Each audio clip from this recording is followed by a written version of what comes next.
Yeni bir videodan herkese tekrardan selamun aleyküm. Yine bugün de gündemdeki gelişmeleri hep birlikte ele almaya devam edeceğiz kıymetli dostlar. Bugün ilk olarak hep birlikte bir Antalya Belek'te gerçekleştirilen Antalya Diplomasi Forumu'na uzanacağız. 20'den fazla devlet ve hükümet başkanlarının Antalya'da olması bekleniyor. Bugün devamında 50'ye yakın yine farklı ülkelerden bakan gelecek. Bunların yaklaşık 40 tanesi de Dışişleri Bakanı. Şimdi ilk olarak o zaman Tombarak'tan gelen S-400, F-35 ve son kısımda da Yunanistan'a güzel bir cevap vermiş Tombarak. O açıklamalara bir gitmek isteyeceğim. ABD'nin Türkiye Büyükelçisi Tombarak ilk olarak S-400'lerle alakalı soruyu cevaplandırmıştı. Diyordu ki S-400'lerle ilgili soru bilmeyenler için Türkiye darbe girişiminden sonra bir Rus hava savunma sistemi satın aldı.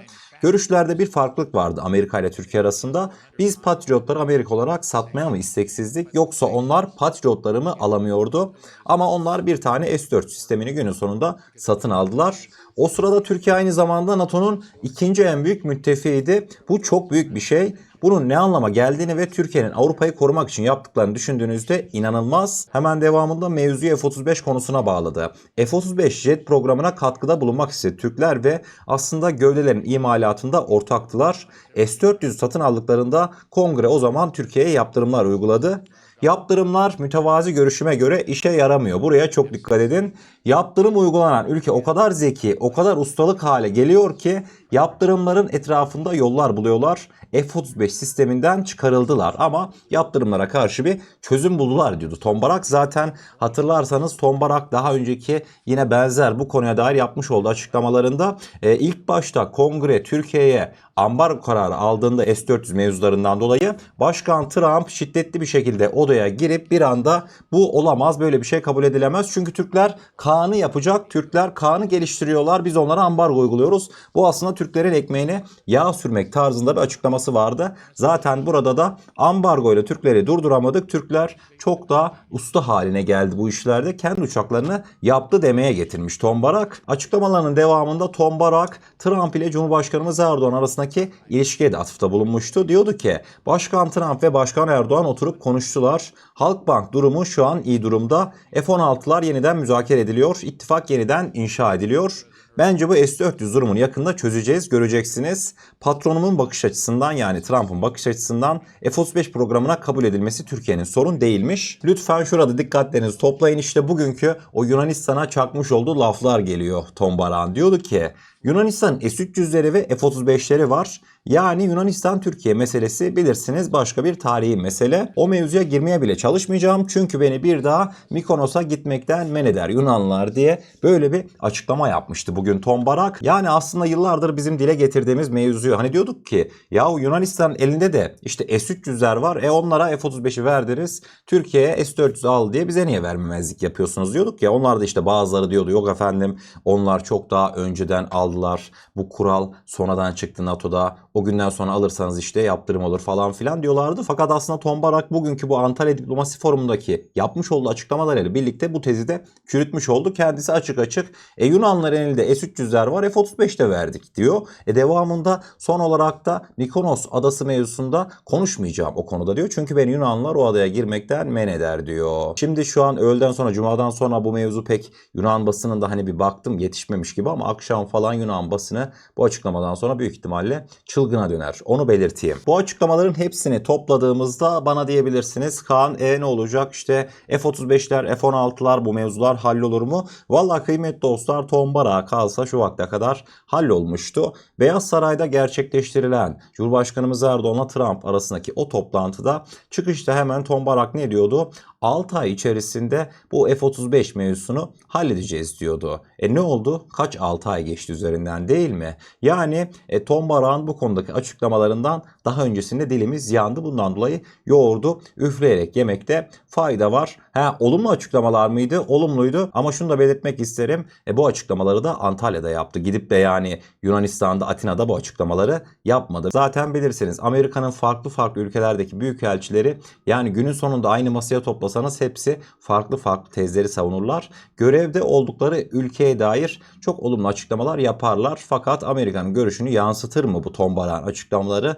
İşte orasını ben pek bilemedim. Yorumlarda görüşlerinizi belirtin diyorum ve hemen devamında yine Antalya Diplomasi Forumu'ndan ayrılmayarak kıymetli dostlar Ukrayna'nın Dışişleri Bakanı'nın Türk savunma sanayisi hakkında yapmış olduğu açıklamalara uzanacağız. Yine sizler için açıklamalarını çevireceğim. Ukrayna Dışişleri Bakanı Andriy Sybiha diyordu ki iyi bir örneğimiz var savunma sanayi konusunda.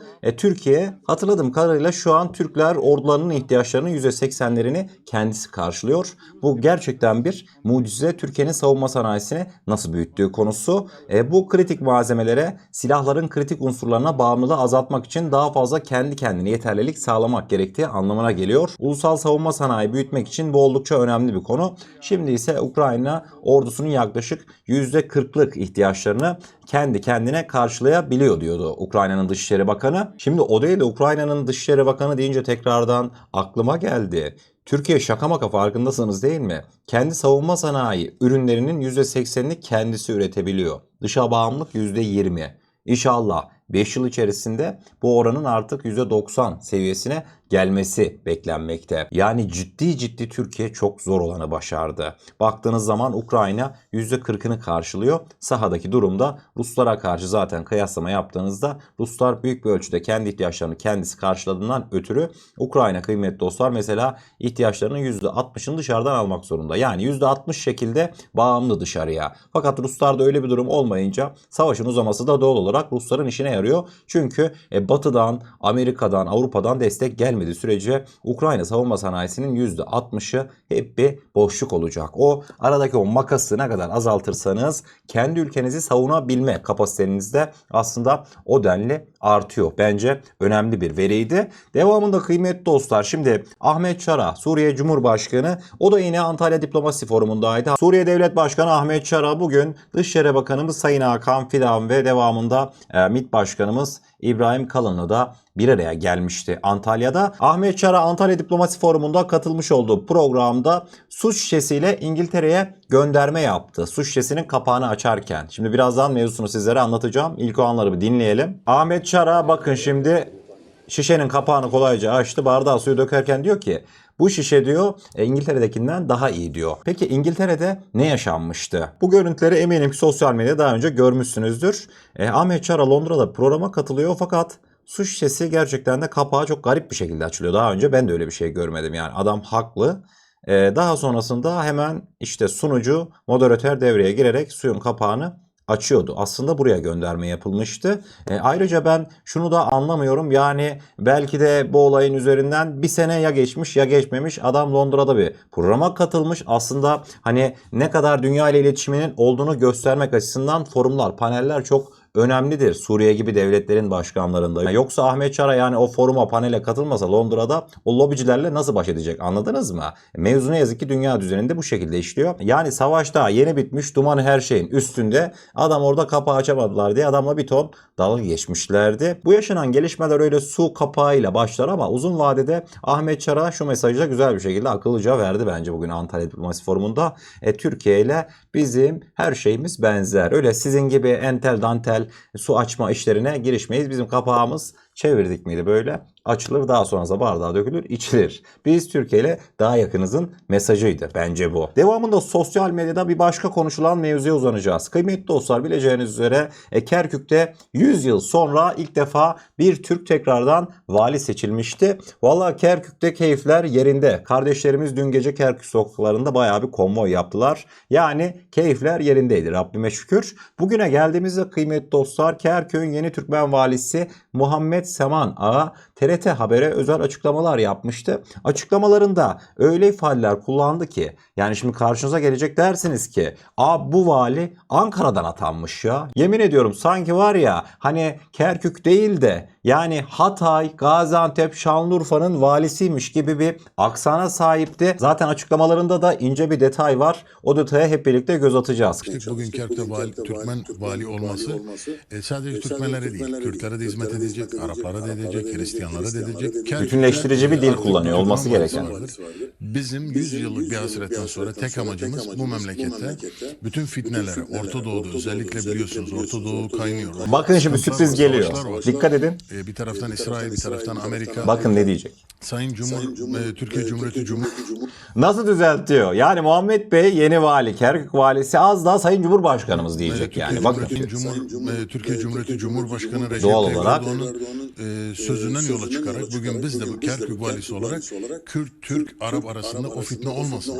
Biz devlet adamı olarak bu memlekette Kürt kardeşlerimizle, Arap kardeşlerimizle Kerkük'te birlikte bu iş memlekette tamam. Tamam ya, bundan sonra Kerkük'e bir ziyaret artık zorunlu oldu. Onu belirteyim yani. Tatil planlarınıza şöyle Kerkük'ü de ekleyebilirsiniz. Daha öncesinde benim çok oradan davet eden dostlarımız olmuştu ama insan bir türlü de güvenemiyordu. Fakat Muhammed Bey bana şahsen o güveni verdi. Yani oraya bir turist olarak gidecek olsam, ne yazık ki turist olarak gidiyoruz. Oralar da aslında ata toprağı ama gerçekten de orada yani utanmasa Muhammed Bey Sayın Cumhurbaşkanımız diyecek. Daha sonrasında siyasi nezaketten hemen açıklamasını düzeltti. O benim dikkatimi çekmişti. Muhammed Sevan Ağa zaten kıymetli dostlar Gazi Üniversitesi'nde Türk Edebiyatı okumuş yani. Türkiye'ye öyle uzak bir isim de değil. Daha öncesinde Irak Türkmen Cephesi'nin genel başkanıydı kendisi. Hayırlı uğurlu olsun. Bugün son olarak kıymetli dostlar hep birlikte bir Aselsan Akkor vardı. Hatırladınız mı? Hani şu tanklarımızı özellikle de RPG'lere, füzelere karşı aktif olarak koruyacak olan sistem vardı. Anında böyle müdahale ediyordu tespit edilince düşman füzeleri, düşman roketleri. Kıymetli dostlar Akkor'un daha önce hiç paylaşılmayan görüntüleri paylaşıldı geçtiğimiz günlerde. Tam ekran yaptım daha iyi görebilirsiniz diye. Zaten logoya falan baktığımızda Savunma Sanayi Başkanlığı'nın video eski bir video. Zaten bu atış anlarını daha önce izlemiştik ama farklı açılardan Akkor'un nasıl çalıştığı ilk kez net bir şekilde anlaşıldı. Şimdi sizlere olayı anlatıyorum. Hazır mısınız? Şimdi diyebilirsiniz hangisi Aselsan'ın aktif koruma sistemi olan Akkor, hangisi düşman roketi? Şu görmüş olduğunuz sistemin adı Aselsan üretimi Akkor, aktif koruma sistemi. Tanklara, zırhlı araçlarımıza monte edilmeye zaten başlandı. Bunlar düşman roketlerine karşı anlık reaksiyonda hemen yanında patlayarak etkisiz hale getirecek roketleri. Hemen nasıl çalıştığına bakalım. Şu ateşlenen şey ne biliyor musunuz kıymetli dostlar? Düşmanın temsili roketi. Bakın ateşlendi gidiyor. Devamında şu dönüşü gördünüz mü? Akkor'un düşman roketini algılayıp anında kafayı çevirmesi, daha sonrasında önleme füzesini atması ve önleme füzesiyle beraber temsili düşman roketinin bu şekilde etkisiz hale getirilmesi. Bakın düşman roketi geldi, Akkor patladı, daha sonrası düşman roketi de alt tarafta patladı. Yani gerçekten de saliselik bir süreden bahsediyoruz. Evet kıymetli dostlar, Akkor'un yeni karşımıza çıkan görüntülerini de sizlerle paylaştıktan sonra bugünkü videomuzun sonuna gelmiş oluyoruz. Eğer kanalımıza ilk defa gelmekteyseniz kanalımıza abone olarak bizlere destek olabilirsiniz diyorum ve kendinize çok iyi bakın. Allah'a emanet olun. Her şey istediğiniz gibi olsun. Sağlıcakla.